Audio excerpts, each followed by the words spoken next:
I am 71 years old now, sitting in my study overlooking the Potomac River, watching the first snow of winter dust the windows of my Washington, D.C. home. My fingers, arthritis stiff but still steady, trace the edges of a photograph on my desk. A young woman of 18, bright-eyed and hopeful, standing outside Sterling Manufacturing Company in Cincinnati, Ohio. That was me in March 1971, clutching a letter that would change my life forever. Dear Miss Johnson, we are pleased to offer you the position of administrative assistant. My heart had hammered against my ribs that morning, not from excitement, but from desperate relief. $35 a week. It was more money than our family had seen since Dad's accident 6 months earlier. I remember thinking, this job will save us. I had no idea it would nearly destroy me first, or that the person I trusted most at that company would turn out to be the architect of my nightmare. The smell of Robert Mitchell's cologne sharp bergamot, mixed with something darker, still haunts certain elevators. But it's the memory of Mrs. Patterson's knowing smile, the one I thought was motherly kindness, that still makes my blood run cold. For 20 years I believed there was only one monster in that building. I was wrong. This is the story of how I discovered that evil rarely works alone, and how that discovery nearly destroyed everything I'd built. But it's also the story of how truth, no matter how deeply buried, eventually surfaces, and how justice, though sometimes delayed, finds a way. Cincinnati, in March 1971, smelled of river water and industrial smoke. The Ohio River carried barges loaded with coal and steel, while factories like Sterling Manufacturing belched steam into the gray sky. I walked through the company gates that first Monday morning wearing my only good dress, navy blue with white collar that Mother had sewn from fabric scraps, and carrying a lunch packed in a brown paper bag. To Dorothy Johnson. The receptionist looked up from her desk with the warmest smile I'd seen in months. She was a woman in her 50s, with graying hair pulled back in a neat bun, kind blue eyes, and a maternal presence that immediately put me at ease. I'm Mrs. Patterson. Mr. Mitchell is expecting you, dear. Thank you, Mrs. Patterson. I'm so grateful for this opportunity. Oh, I can see why Mr. Mitchell chose you. You have exactly the qualities we look for in our special girls. She stood up, smoothing her conservative skirt. Now let me give you some advice before you meet him. Mr. Mitchell appreciates dedication and flexibility. The girls who do best here understand that sometimes the job requires going above and beyond normal duties. Something about the way she emphasized special girls made me pause, but I attributed it to nervousness. I'm willing to work very hard, Mrs. Patterson. I'm sure you are, dear. That's exactly what he likes to hear. Her smile never wavered, but something flickered in her eyes, a satisfaction that seemed oddly misplaced for a simple job interview.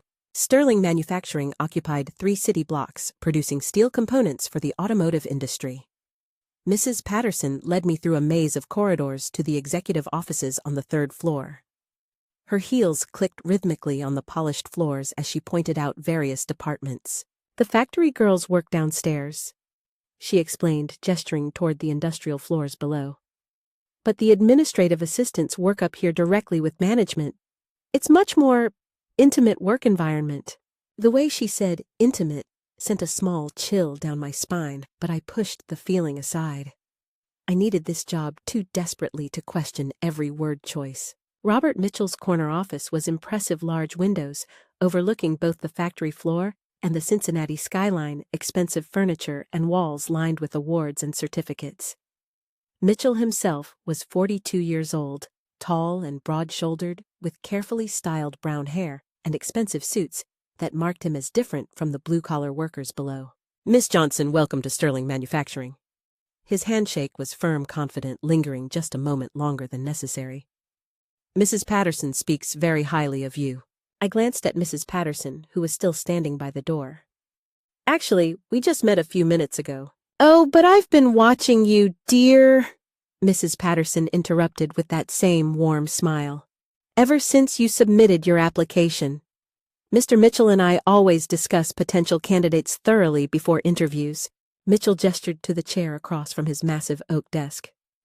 Mrs. Patterson has excellent judgment about character. She's helped me identify our most successful employees over the years. As I sat down, I caught a brief exchange of glances between them, a look that seemed to carry meaning beyond casual workplace communication. Mrs. Patterson nodded slightly before excusing herself, closing the door behind her with deliberate care. "Tell me about your family situation, Miss Johnson." Mitchell began settling into his leather chair with predatory ease. The question seemed odd for a job interview, but I answered honestly. "My father died in a construction accident last September. I'm the oldest of 4 children. My mother works when she can find cleaning jobs, but we need steady income to keep the house." Mitchell made notes on a legal pad, nodding sympathetically. "Mrs. Patterson mentioned you're quite desperate for work. That level of motivation is exactly what this position requires." "I am very motivated, Mr. Mitchell. My family is counting on me." "Excellent. $35 a week to start, 40 after 3 months if your performance meets my standards. You'll work directly with me on sensitive company matters. The position requires absolute discretion and flexibility regarding hours." "I understand, Mr. Mitchell." "Do you? Because this isn't just filing and typing, Miss Johnson. This role requires someone who understands the importance of loyalty. Someone who appreciates when their employer goes above and beyond for them." His smile was charming, but his eyes held something calculating. "Mrs. Patterson will orient you to our special expectations." My desk was positioned directly outside Mitchell's office, close enough that I could hear his phone conversations, but isolated from the other secretaries who worked in a cluster near the reception area. The separation felt deliberate, and Mrs. Patterson made sure to reinforce it during my first week. "Dorothy, dear, you mustn't get too friendly with the factory girls," she advised during one of our daily check-ins. "Your position is quite different from theirs. Mr. Mitchell values discretion above all else, and some of those women can be chatty." She had a way of making her guidance seem protective, almost motherly. When I ate lunch alone at my desk, instead of joining other employees in the cafeteria, she praised my professional focus. When I stayed late for Mitchell's special projects, she made sure the building was secured and that we wouldn't be disturbed. "You're doing so well, Dorothy," she would say, appearing at my desk with tea or coffee during those long evening hours. "Mr. Mitchell is very pleased with your attitude." But there were moments when her mask slipped brief flickers of something cold behind those kind eyes. I caught her watching me sometimes with an expression I couldn't quite identify, like she was evaluating my progress in some private experiment. It was during my second week that I first met Connie Williams, who worked on the factory floor operating one of the large cutting machines. We encountered each other in the employee restroom during lunch break. "You're the new girl working for Mr. Mitchell, right?" she asked, washing her hands at the sink next to mine. Connie was 20 years old, with sharp eyes and a direct manner that cut through pretense. "Yes, I'm Dorothy Johnson." "I'm Connie Williams. Been working here 2 years." She glanced around to make sure we were alone, then lowered her voice. "Can I give you some advice?" "Of course." "Be very careful around Mr. Mitchell, and whatever you do, don't trust that sweet act Mrs. Patterson puts on. She's not what she seems." My stomach dropped. "What do you mean?" "There have been other girls in your position before you. Pretty girls from poor families who needed the job real bad. Most of them didn't last long, and the ones who did, they changed. Got quiet, scared looking, and Mrs. Patterson was always right there making sure they stayed isolated from the rest of us. Maybe they were just focused on their work." "Dorothy." Connie's voice was gentle but firm. "Mrs. Patterson handpicks the girls for that position. She goes through applications specifically looking for young women with desperate financial situations. She's been doing it for years." That evening, I paid closer attention to Mrs. Patterson's behavior. As I worked late on one of Mitchell's urgent projects, she appeared periodically to check on us, always with that maternal smile, but staying just long enough to ensure I was alone with him. "Working hard, I see," she said during one visit, her eyes moving between Mitchell and me with satisfaction. "Dorothy is such a dedicated young woman, Mr. Mitchell. Exactly the type you prefer." The way she said, "the type you prefer," made my skin crawl, but Mitchell just nodded approvingly. "Indeed. I think Dorothy and I are going to work very well together." After Mrs. Patterson left, Mitchell moved closer to my desk, his hand resting on my shoulder with possessive weight. She has such good instincts about people, doesn't she? Always finds me exactly what I need. That night, walking home through Cincinnati's darkening streets, I couldn't shake the feeling that I was trapped in something much larger and more calculated than simple workplace harassment. The thought that Mrs. Patterson, with her kind eyes and maternal concern, might be actively facilitating my abuse seemed impossible to believe. But Connie's words echoed in my mind. She handpicks the girls. I began a small notebook that night, hidden in my dresser drawer. Not just to document Mitchell's behavior, but to track everything, including Mrs. Patterson's involvement in whatever nightmare I was walking into. My family situation grew more desperate as spring turned to early summer. Tommy, my 16-year-old brother, had grown out of his shoes again, walking to school with cardboard covering holes in the soles.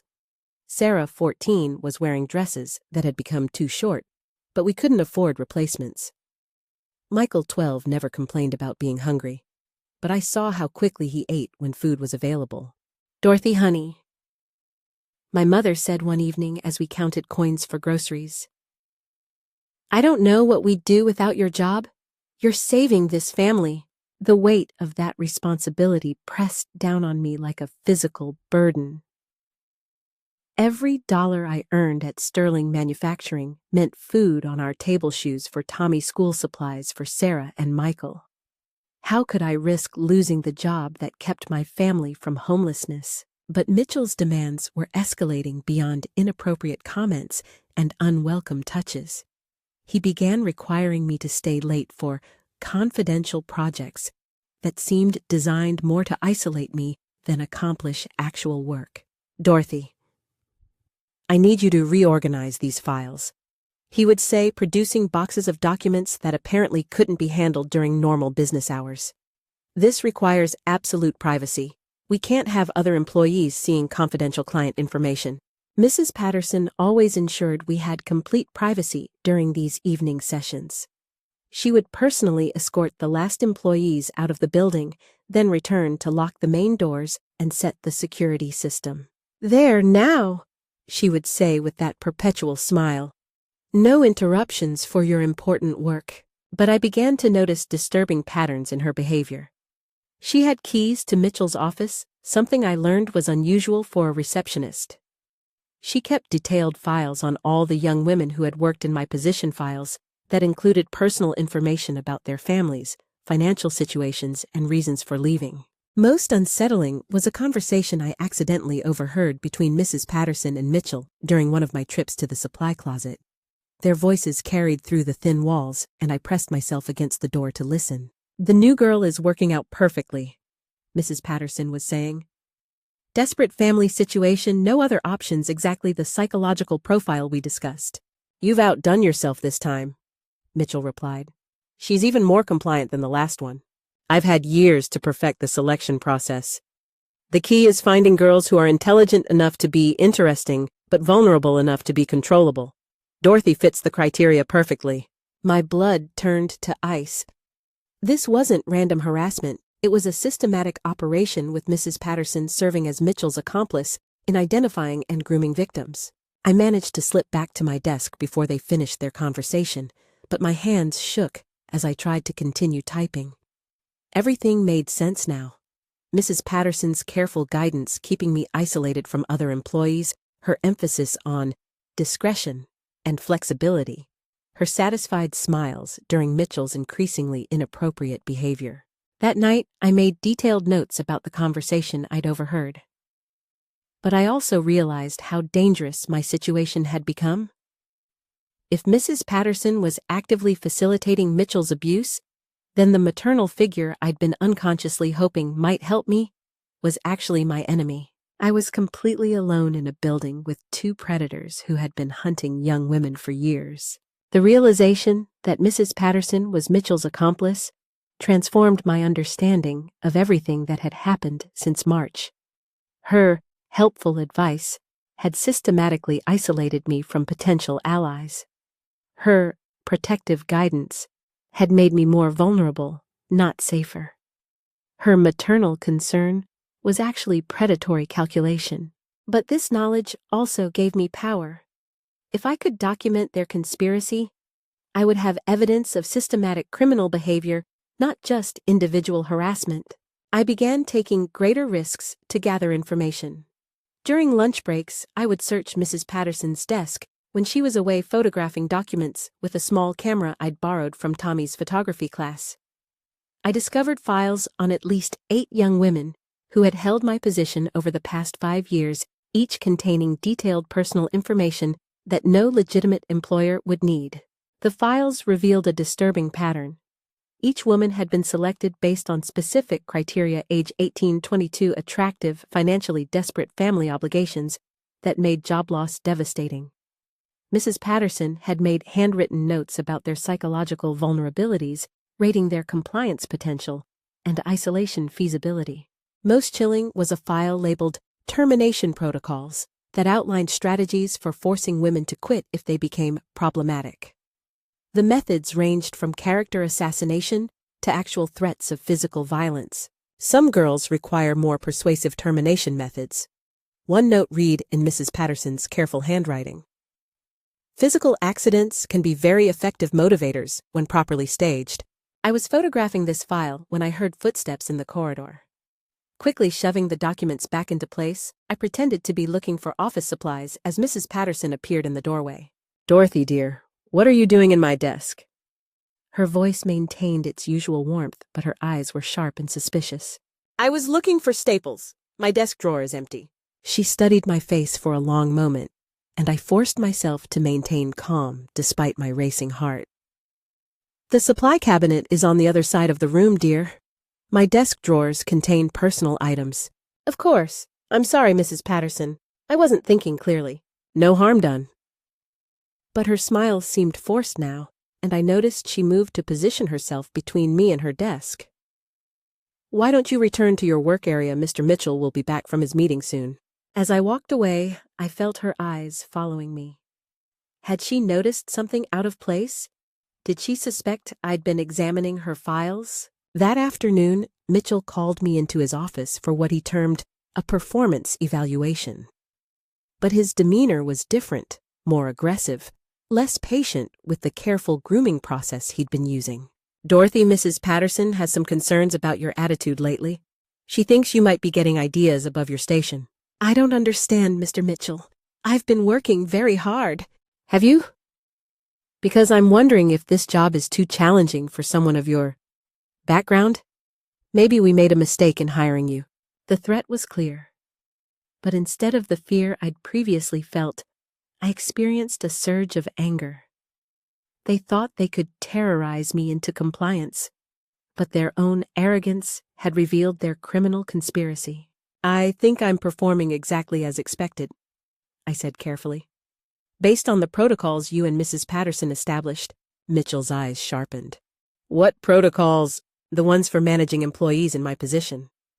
I assume all administrative assistants receive the same special attention."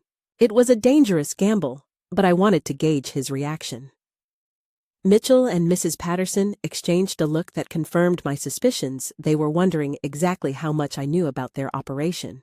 "Dorothy," Mrs. Patterson said with false sweetness, "I think you're misunderstanding the nature of your employment here. Perhaps we need to clarify your responsibilities." But before she could continue, we were interrupted by a knock on the office door. Connie Williams appeared, looking apologetic but determined. "Excuse me, Mr. Mitchell. There's a problem with the cutting machine that needs Dorothy's signature on the repair authorization.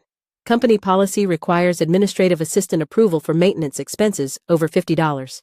It was obviously a fabricated emergency. Administrative assistants had no authority over factory maintenance. But Connie had created a legitimate-sounding reason to interrupt whatever Mitchell and Mrs. Patterson were planning. "This will just take a moment," Connie said firmly, gesturing for me to follow her. As we walked toward the factory floor, Connie whispered urgently, "Whatever they were planning in there, it wasn't good. I've been watching, and they've been having meetings about you all week. Connie, I think they're going to fire me. Or worse. Then we need to get you out of here. Tonight. I know people who can help, but you need to be ready to move fast." That evening, as I prepared for what I knew would be a confrontation, I hid my camera and notebooks in multiple locations around the building. If something happened to me, At least there would be evidence of what Mitchell and Mrs. Patterson had been doing. I had no idea that within hours their carefully planned system would collapse in violence that would change everything. The Columbus business trip was Mrs. Patterson's idea. "Mr. Mitchell needs to meet with clients there, and it's important that you accompany him," she explained with her usual maternal tone. "This is exactly the kind of opportunity that leads to advancement for dedicated employees." But I now understood that Mrs. Patterson's suggestions were never innocent. The Columbus trip was designed to remove me from Cincinnati, away from any potential witnesses or help, so that Mitchell could escalate his abuse without risk of discovery. "I'm not sure I can leave town," I said carefully. "My family depends on me being available." "Nonsense, dear. It's only 2 days, and the company will pay you overtime for the travel. Think of what that extra money could mean for your siblings." She was manipulating me with surgical precision, using my family's financial desperation as leverage, just as she had from the beginning. The trip was scheduled for a Thursday and Friday in late June. Mrs. Patterson personally handled all the arrangements, hotel reservations, travel itinerary, even packing suggestions. Her attention to detail should have been helpful, but now I recognized it as the careful orchestration of a predator preparing to strike. "I've booked you adjoining rooms at the Columbus Grand Hotel," she told me the day before departure. "Mr. Mitchell prefers to be close to his administrative staff during business travel in case urgent matters arise." On Thursday morning, as we prepared to leave Cincinnati, Mrs. Patterson pulled me aside for final instructions. "Dorothy, dear, this trip is very important for your future at Sterling Manufacturing. Mr. Mitchell will be evaluating your commitment to the company. I trust you'll demonstrate the same flexibility and dedication that have made you such a valuable employee." Her words were a threat disguised as encouragement. I was being sent to Columbus like a sacrifice, with Mrs. Patterson orchestrating every detail to ensure Mitchell could abuse me without consequences. The drive to Columbus was tense. Mitchell made increasingly explicit comments about my career development and what would be required to advance to the next level. When we arrived at the hotel, I discovered that our rooms were indeed adjoining, with a connecting door that Mitchell immediately unlocked. "For convenience," he explained with a predatory smile. "We'll be working closely together on this project." That evening, after a business dinner where Mitchell drank heavily, he made his expectations brutally clear. What happened in that hotel room was the culmination of months of systematic grooming, but it was also more violent than anything he had previously attempted. I fought back for the first time, really fought back, clawing at his face and screaming until he struck me with such force that I fell against the heavy wooden dresser. The crack was sharp and distinct, the sound of my femur snapping under the impact. Pain shot through my leg with such intensity that I nearly lost consciousness. "Jesus Christ!" Mitchell muttered, suddenly sober, as he saw my leg bent at an unnatural angle. "What have you done?" Even through the haze of agony, I understood the significance of what had happened. This wasn't just assault anymore. It was aggravated battery with clear physical evidence that couldn't be hidden or explained away. Mitchell paced the hotel room in panic, making frantic phone calls. The first was to Mrs. Patterson.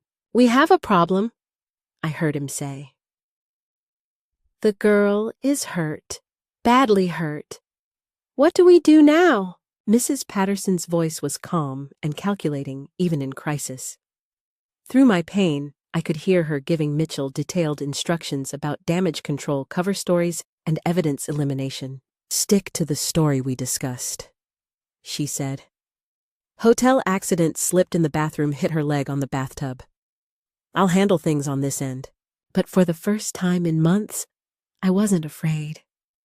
Despite the excruciating pain, I felt a surge of clarity and purpose. They had made a mistake, a big, irreversible mistake that would finally give me the evidence needed to destroy them both. As Mitchell carried me to the hospital, still rehearsing his lies about bathroom accidents and slip and falls, I was already planning how to use this broken leg to break their entire criminal enterprise. Christ Hospital in Columbus became my sanctuary and my war room. The emergency surgery to repair my shattered femur was successful, but more importantly, the hospital stay removed me from Mitchell and Mrs. Patterson's direct control for the first time since the abuse began. Dr. Wilson, the orthopedic surgeon, was a man in his 50s with gentle hands and sharp eyes that missed nothing.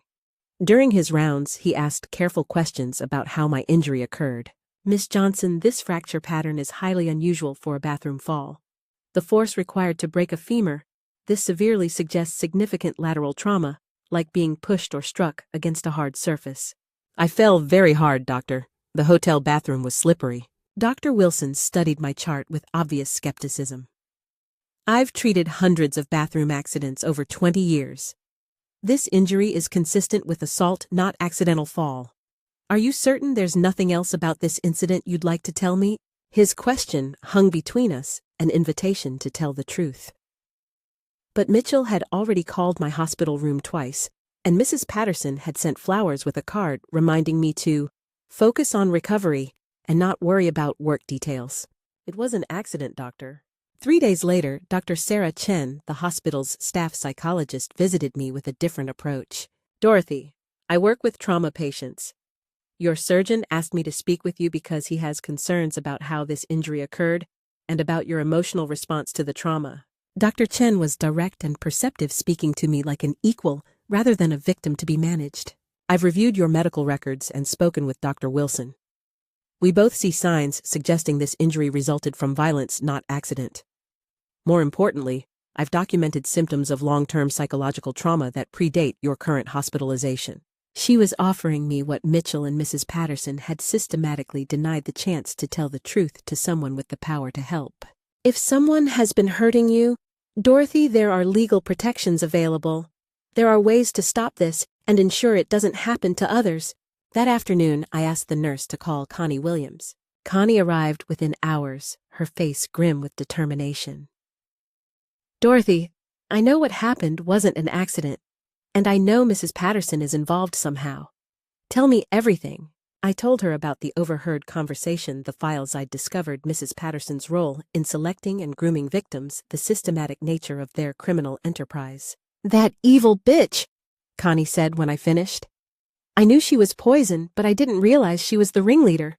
"She's not the ringleader, Connie. She's Mitchell's accomplice. They're partners in this, which makes her even more dangerous. She's the one who identifies the targets, sets them up, makes sure they're isolated and vulnerable. Without her, Mitchell would just be another perverted boss. With her, he's running a systematic operation." Connie had been conducting her own investigation since our conversation in April.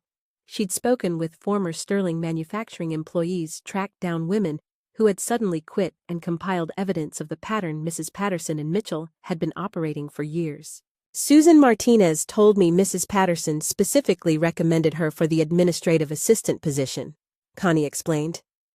"Said she was perfect for the role and that Mr. Mitchell would take special care of her. Susan didn't understand what that meant until it was too late."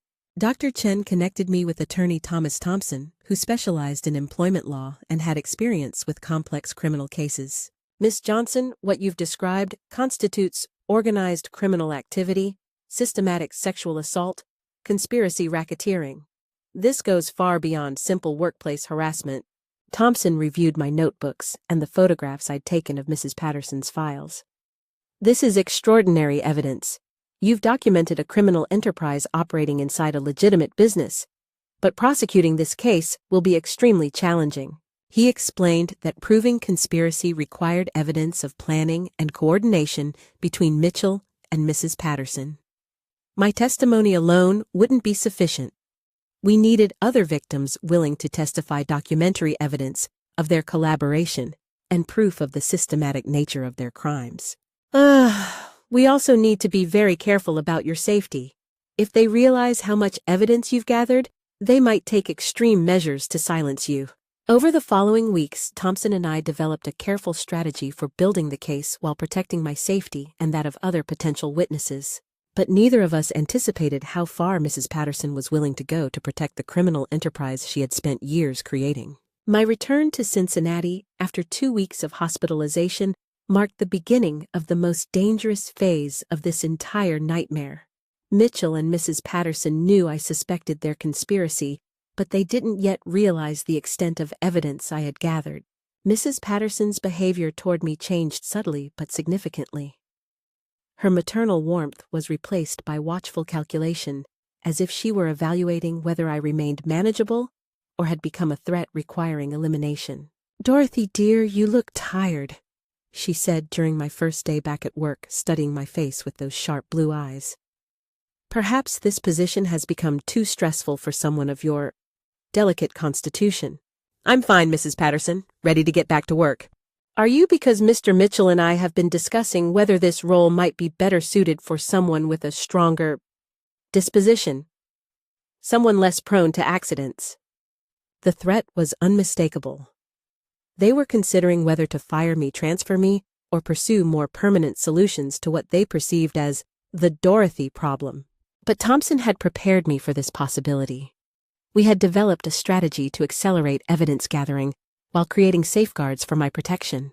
"Dorothy, you need to assume they're planning something," Thompson had warned. "Mrs. Patterson has been facilitating this abuse for years. She won't let one victim destroy everything she's built." Following Thompson's advice, I began documenting everything with obsessive precision. I photographed additional files from Mrs. Patterson's desk, recorded conversations using a small device Thompson had provided, and established regular check-ins with Connie to ensure someone would know if I disappeared. The breakthrough came when I discovered Mrs. Patterson's personal journal hidden in a locked drawer of her desk. Using a key I'd found taped under the drawer's bottom, I was able to access what turned out to be a detailed record of her victim selection and management process. The journal entries were chilling in their clinical detachment. March 15th, 1971, new candidate Dorothy Johnson interviewed today. Excellent psychological profile, desperate family situation, limited options, strong sense of responsibility. Physical appearance meets R's preferences. Recommended for immediate hiring. April 10th, 1971, Dorothy responding well to isolation protocols. Successfully avoided contact with factory workers, showing appropriate compliance with extended hours requirement. May 8th, 1971, R reports satisfactory progress with physical conditioning. Dorothy requires minimal coercion, responds well to family-based leverage. Recommend proceeding to advanced protocols. So June 20th, 1971, Columbus trip successful despite complications. Injury unfortunate, but provides opportunity for enhanced control. Dorothy now fully aware of consequences of non-compliance. The journal contained similar entries for at least 12 other women over 5 years, documenting Mrs. Patterson's role in selecting, grooming, and managing Mitchell's victims. It was proof of systematic criminal conspiracy that would be impossible to dismiss or explain away. But as I photographed the journal pages, I heard footsteps approaching the office. Quickly replacing the journal and locking the drawer, I pretended to be organizing filing cabinets as Mrs. Patterson entered. "Working late again, Dorothy?" Her voice was casual, but her eyes immediately went to her desk, checking for signs of disturbance. "Just catching up on filing that accumulated while I was in the hospital." She moved to her desk and subtly tested the locked drawer. Finding it secure, she seemed to relax slightly, but I noticed her positioning herself to observe my movements. "You know, dear, I've been thinking about your future here. This job requires such dedication, such personal sacrifice. I wonder if it's really the right fit for someone with your circumstances." "What do you mean?" "Well, your injury shows how dangerous this work can be. And with your family depending on you so heavily, perhaps you'd be better served by a position with less risk." Mrs. Patterson was offering me an exit, the chance to quit quietly and avoid whatever escalation they were planning. But accepting would mean abandoning the evidence needed to stop them from victimizing other women. "I appreciate your concern, Mrs. Patterson, but I'm committed to this position. Mr. Mitchell and I work very well together." Her smile became predatory. "Do you? How wonderful. Then you won't mind the special assignment he has planned for next week. Another business trip, this time to Cleveland. Just the two of you working very closely together." The threat was unmistakable. They were planning another business trip where Mitchell could finish what he'd started in Columbus, and this time they would ensure there were no survivors to testify against them. That night I called Thompson with the devastating news Mrs. Patterson and Mitchell weren't just planning to fire me, they were planning to kill me. "We have enough evidence to file charges now," Thompson told me during an emergency meeting at his office.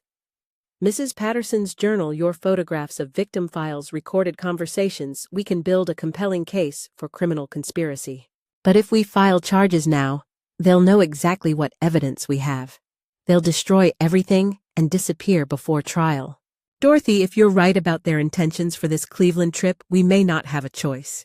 Your safety is more important than a perfect prosecution. We were facing an impossible decision. Filing charges immediately might save my life, but could result in Mitchell and Mrs. Patterson escaping justice. Waiting to gather more evidence might give them the opportunity to silence me permanently. The solution came from an unexpected source. Connie Williams had been conducting her own investigation among Sterling Manufacturing employees and had discovered that Mrs. Patterson's criminal enterprise extended beyond victim selection. Dorothy, she's been embezzling money from the company for years, Connie explained during a clandestine meeting at her apartment. Skimming from petty cash, inflating supply orders, creating fake consulting contracts. I found records showing she's stolen at least $50,000 over 3 years. This was the leverage we needed.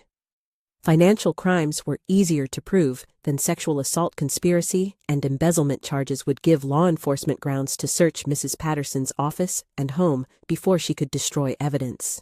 Thompson immediately contacted the Hamilton County District Attorney's Office with information about the embezzlement.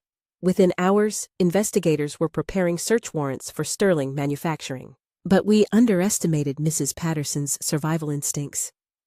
Somehow she learned about the impending investigation, possibly through contacts in law enforcement, or simply by recognizing the signs of an operation unraveling. On Thursday morning, the day before my scheduled Cleveland trip, Mrs. Patterson wasn't at her desk when I arrived at work. Her office had been cleared out, overnight files removed, personal items gone, even her nameplate taken from the door. Mitchell was in full panic mode, pacing his office and making frantic phone calls. Through his open door, I could hear fragments of conversation. She's gone, took everything, years of records, need to control the damage. By noon, it became clear that Mrs. Patterson had disappeared entirely, taking with her crucial evidence of their conspiracy. Without her testimony and records, prosecuting Mitchell would be significantly more difficult. But her flight also revealed the extent of their criminal partnership. In abandoning Mitchell, Mrs. Patterson had confirmed that their relationship was based on mutual criminality rather than employer loyalty.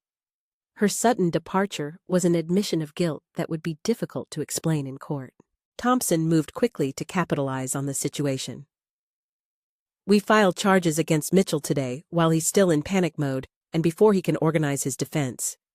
Mrs. Patterson's flight demonstrates consciousness of guilt for both of them. The search warrant for Sterling Manufacturing was executed that afternoon, yielding boxes of evidence that Mitchell hadn't had time to destroy victim files.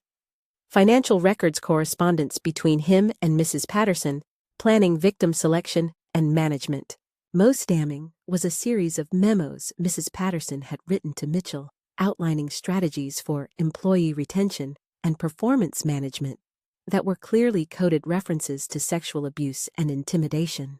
But the evidence also revealed the true scope of their crimes. Over 5 years, they had systematically abused at least 15 young women, using Mrs. Patterson's selection process to identify the most vulnerable targets and Mitchell's position to exploit them. Several victims had been paid substantial amounts of money, disguised as severance packages or consulting fees, to leave town and remain silent about their experiences. Others had been threatened with violence or career destruction if they ever spoke about what had happened. As investigators pieced together the evidence, a pattern emerged that was even more disturbing than I had imagined. Mrs. Patterson hadn't just been Mitchell's accomplice, she had been the architect of the entire operation, using her maternal persona to identify and groom victims while maintaining plausible deniability about Mitchell's behavior.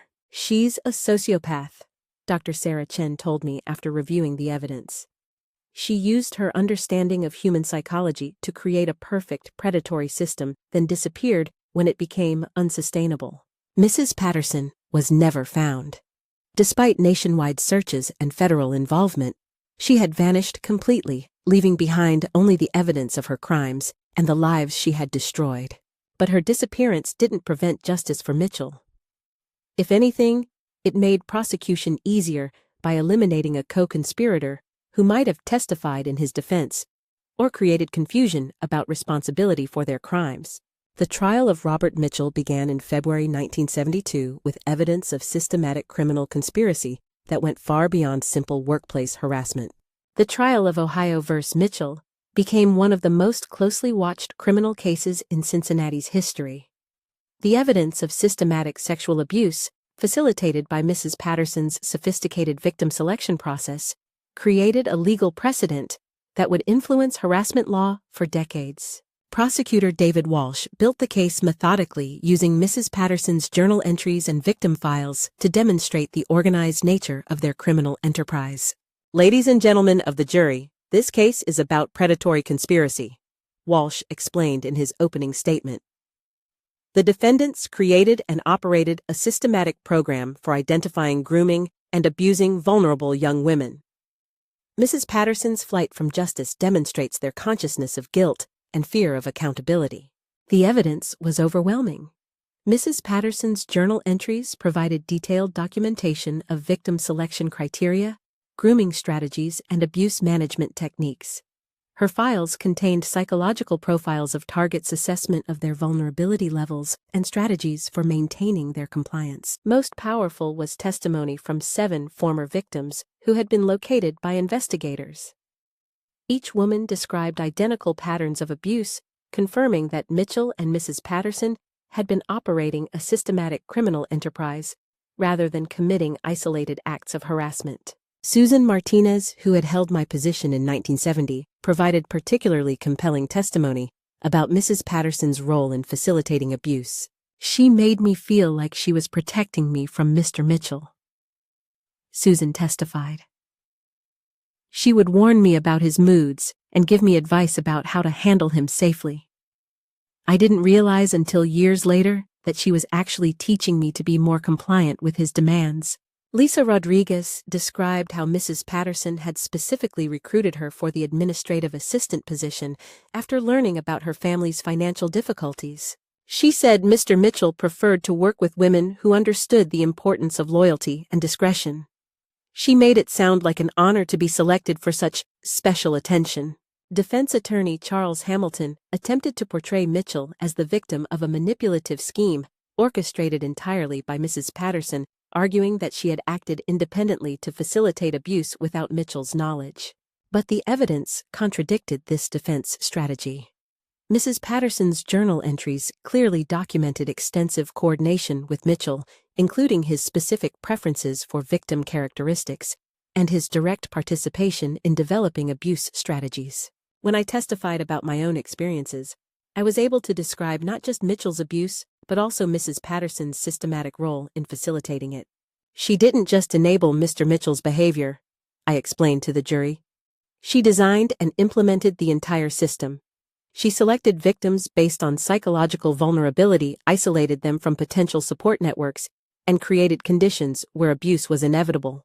The prosecution's case was strengthened by financial evidence showing payments to previous victims, money that had been used to silence witnesses and facilitate their departure from Cincinnati.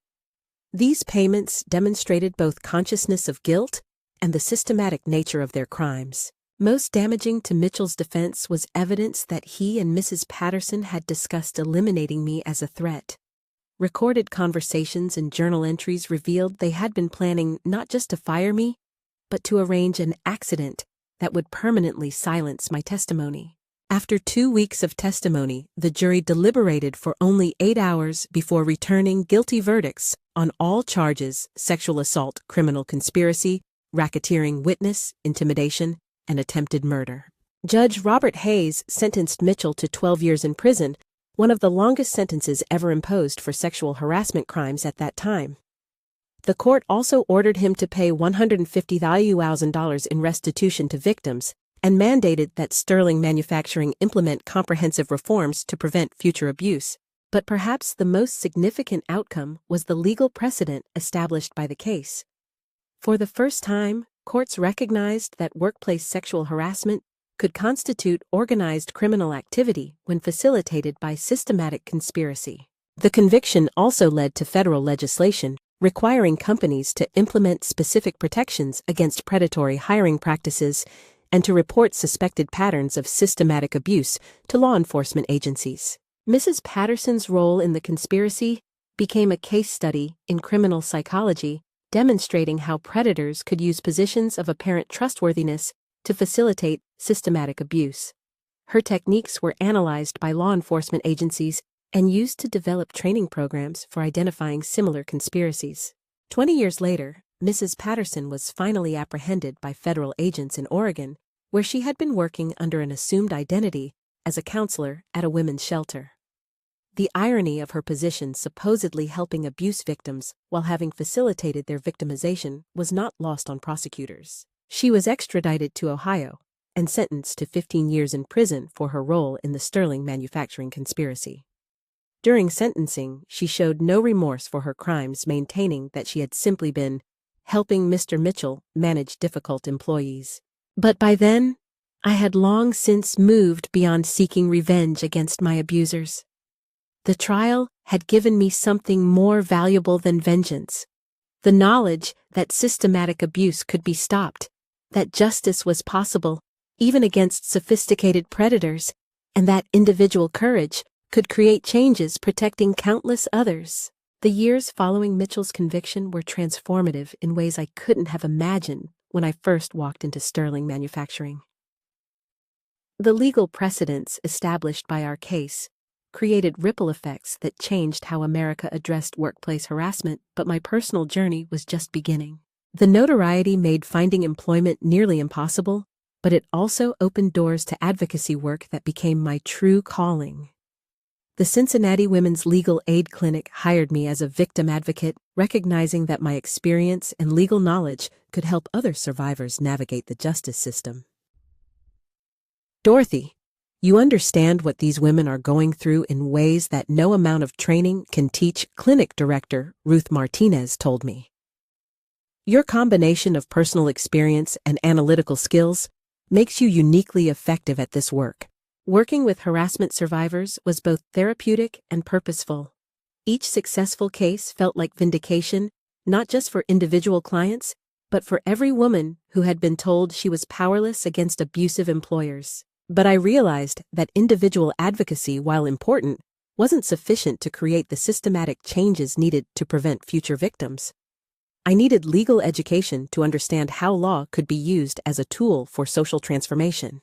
In 1975, I enrolled at the University of Cincinnati College of Law, determined to develop skills necessary for changing legal frameworks rather than just working within existing systems. Law school was challenging but invigorating.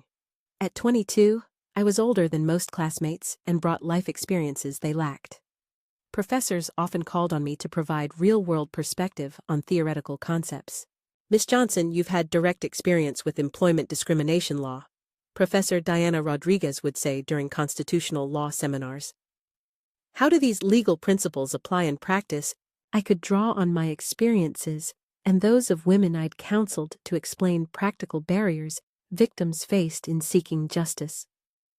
My law review article, Conspiracy and Workplace Abuse, Redefining Criminal Liability in Employment Settings, became widely cited in legal scholarship and influenced subsequent legislation. Upon graduating first in my class in 1978, I joined the Legal Aid Clinic as a staff attorney. My first case involved representing Patricia Williams, a hotel housekeeper whose supervisor had been demanding sexual favors in exchange for favorable work assignments. "Wait, Attorney Johnson, I heard about your case against Sterling Manufacturing," Patricia told me during our initial consultation. "If someone like you can win against powerful people, maybe there's hope for someone like me." Patricia's case was more straightforward than my own, had been partly because of legal precedents established by Mitchell's conviction. We negotiated a settlement providing substantial compensation and resulting in comprehensive policy changes at the hotel. Over the following years, I handled hundreds of similar cases, each victory building on previous successes to create stronger protections for vulnerable workers. In 1985, I received an offer that would dramatically expand my impact. The Ohio Attorney General's office asked me to establish a new civil rights division focused specifically on systematic workplace abuse and criminal conspiracy. The position allowed me to influence policy statewide and develop training programs for prosecutors handling complex harassment cases. One of my first initiatives was creating specialized units to investigate potential criminal conspiracies in workplace abuse cases. The Sterling manufacturing case demonstrated that sexual harassment can constitute organized criminal activity. I explained in presentations to law enforcement agencies. We need to train investigators to recognize patterns indicating systematic abuse rather than treating each incident as isolated misconduct. By 1990, 15 years after beginning my legal career, I had established myself as a national expert on workplace harassment law and criminal conspiracy. My work influenced federal legislation, shaped court decisions across multiple states, and created frameworks for investigating systematic abuse. But perhaps my most important contribution was mentoring the next generation of civil rights lawyers. Many young attorneys sought me out specifically because of my background as a harassment survivor who had achieved justice and used that experience to protect others. "I want to do the work you do," they would tell me. "I want to help women fight back against systematic abuse." I established formal mentorship programs, pairing experienced civil rights attorneys with recent law graduates, creating networks of advocates trained to recognize and combat organized workplace abuse. The ripple effects of the Sterling manufacturing case continued expanding throughout my career. Legal precedents we established influenced thousands of subsequent cases. Training programs I developed were adopted by law enforcement agencies nationwide. Most importantly, the systematic approach to investigating workplace abuse became standard practice in prosecutors' offices across the country. In 1995, 24 years after Mitchell's conviction, I received notification that Mrs. Patterson had finally been captured. Her arrest in Oregon, where she had been working at a women's shelter under an assumed identity, provided closure I hadn't realized I needed. "She spent 20 years hiding from justice," I told the media after her arrest. But the legal frameworks we established because of her crimes protected thousands of women during those same 20 years. In trying to escape accountability, she inadvertently helped create the very systems that eventually brought her to justice. Mrs. Patterson's conviction and sentencing provided the final chapter in a case that had shaped my entire career. But by then, I was already focused on new challenges: federal judicial nomination, national policy development, and ensuring that the lessons learned from Sterling manufacturing would continue protecting future generations of workers. President Clinton's nomination of me to the federal bench in 1995 represented the culmination of a journey that began with breaking my silence about systematic abuse. During Senate confirmation hearings, I was asked to reflect on how my experiences as a harassment survivor would influence my judicial decision-making. "Senator, my background helps me understand the realities of workplace abuse and criminal conspiracy," I testified before the Judiciary Committee. But judicial service requires applying law impartially regardless of personal experiences. My role as a judge is to ensure that all litigants receive fair hearings based on evidence and legal precedent, not personal sympathy or bias. The Senate confirmed my nomination unanimously, making me one of the youngest federal judges in Ohio history and the first harassment survivor to serve on the federal bench. My 15 years as a judge were marked by careful attention to employment discrimination cases, but also by broader commitment to ensuring equal access to justice for all litigants. I handled criminal cases, civil disputes, constitutional challenges, and administrative matters with the same attention to fairness and legal precision. One of my most significant decisions came in 2003 in Williams v. Cincinnati Manufacturing Corp., a class action lawsuit involving 127 women alleging systematic harassment at a large factory. The evidence establishes that defendant created and maintained a hostile work environment through organized criminal conspiracy. I wrote in my opinion, "When employers systematically ignore harassment complaints while facilitating continued abuse, they become complicit in criminal activity and must be held accountable under both civil and criminal law." The $25 million judgment established important precedents about employer liability in systematic abuse cases and required comprehensive reforms in corporate harassment prevention policies. But judicial service was only one aspect of my continued advocacy work. In 2005, I established the Dorothy Johnson Institute for Workplace Justice, providing training and technical assistance to attorneys and organizations working on employment discrimination issues. Legal victories alone are insufficient to eliminate workplace abuse. I wrote in the Institute's mission statement, "Lasting change requires systematic education, cultural transformation, and vigilant enforcement of existing protections combined with continuous development of new frameworks addressing emerging forms of exploitation." When I retired from the federal bench in 2010, I returned to active advocacy with renewed energy and decades of additional experience. The legal landscape had changed dramatically since my early career, but fundamental challenges remained. The Me Too movement that emerged in 2017 brought workplace harassment back into national consciousness in ways that reminded me of the aftermath of Mitchell's trial. Suddenly, women who had suffered in silence for decades were finding courage to speak out, and society was finally taking systematic abuse seriously. I was invited to speak at numerous Me Too events, often asked to compare the movement to earlier harassment activism. Me Too represents the culmination of decades of legal and cultural groundwork. I would explain. The reason survivors can speak out now and expect justice is because previous generations created legal frameworks, institutional support systems, and cultural awareness that make accountability possible. But I also emphasized that the movement's success depended on learning from earlier cases like Sterling Manufacturing, particularly the importance of recognizing systematic abuse and criminal conspiracy, rather than treating harassment as isolated individual misconduct. In 2019, federal investigators contacted me about a case involving systematic workplace abuse at a major technology company. The pattern was disturbingly familiar. A human resources director had been identifying and recruiting vulnerable employees, then facilitating their abuse by supervisors in exchange for financial compensation.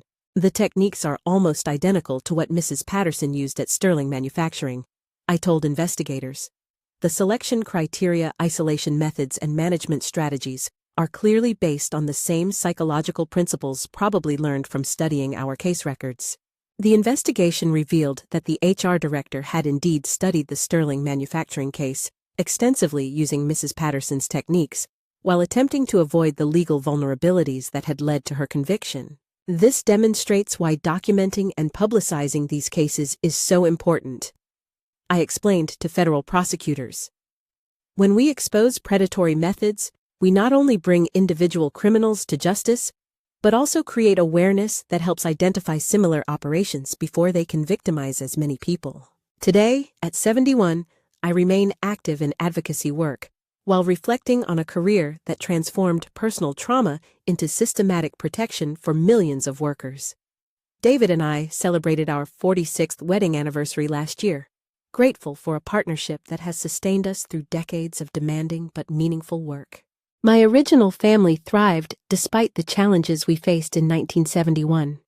Tommy became an engineer, Sarah a social worker, and Michael a teacher, all dedicating their careers to helping others in various ways.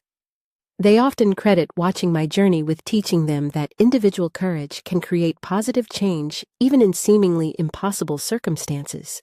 Robert Mitchell died in prison in 1987, 15 years into his sentence. Mrs. Patterson served 12 years before being released in 2007, though she remains under federal supervision and is prohibited from working in any position involving employee recruitment or management. Sterling Manufacturing closed its Cincinnati operations in 1990, but the building now houses a workforce development center that provides job training and placement services for economically disadvantaged residents, a more positive use of the space where my nightmare began. As I write this memoir in 2024, I'm struck by how much progress has been made in protecting workers from systematic abuse, but also by how much work remains.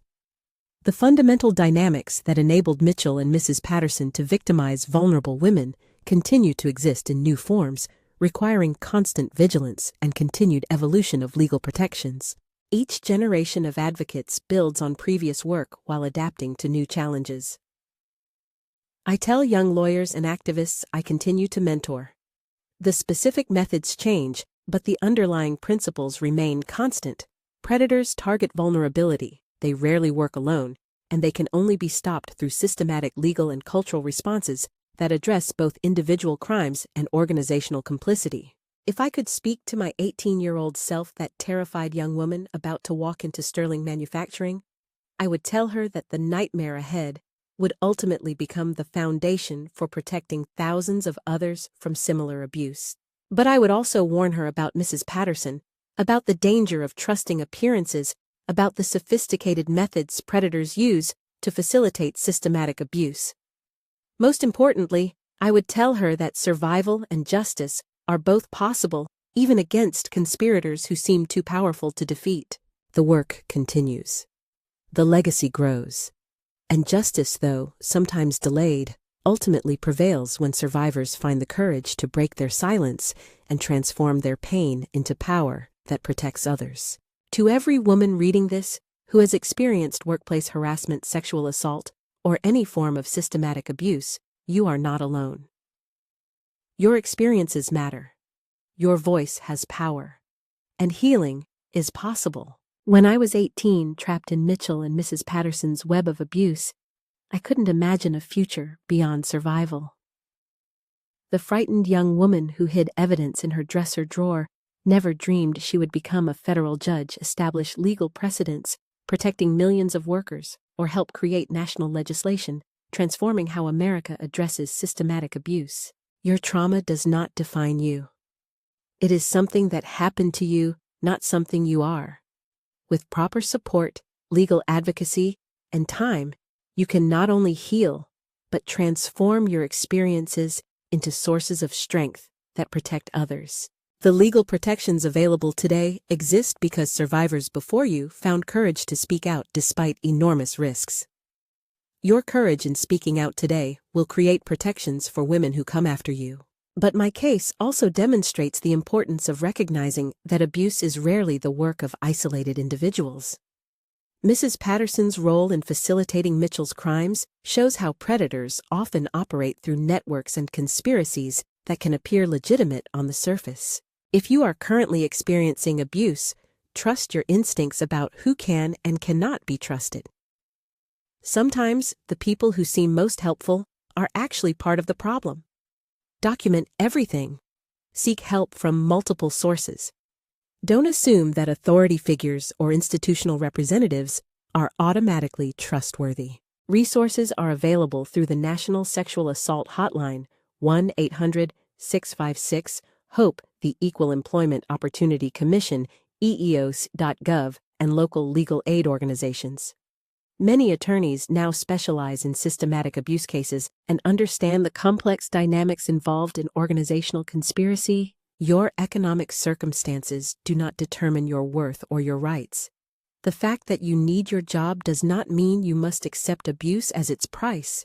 There are people trained to help you navigate these situations safely and effectively, and there are legal frameworks designed to protect your employment while you seek justice. To the advocates, lawyers, counselors, and allies working to support survivors, remember that systematic abuse requires systematic responses. Individual cases are important, but lasting change requires recognizing and addressing organizational patterns that enable predatory behavior. Study the methods used in cases like Sterling Manufacturing. Learn to recognize the signs of conspiracy and institutional complicity. Develop networks with other advocates to share information and strategies for combating organized abuse. Most importantly, never assume that the person in charge of helping victims is necessarily trustworthy. Mrs. Patterson's case demonstrates that predators often position themselves as helpers, using access to vulnerable people to facilitate rather than prevent abuse. To young people inheriting the world we're building, the work is not finished. Each generation faces new challenges while building on previous progress. Technology changes the methods, but human nature remains constant. Vigilance in protecting the vulnerable will always be necessary. Learn from the mistakes we made and the successes we achieved. Understand that justice requires not only individual courage, but also systematic responses that address organizational complicity in abuse.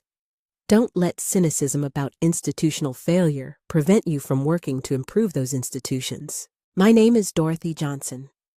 I am 71 years old.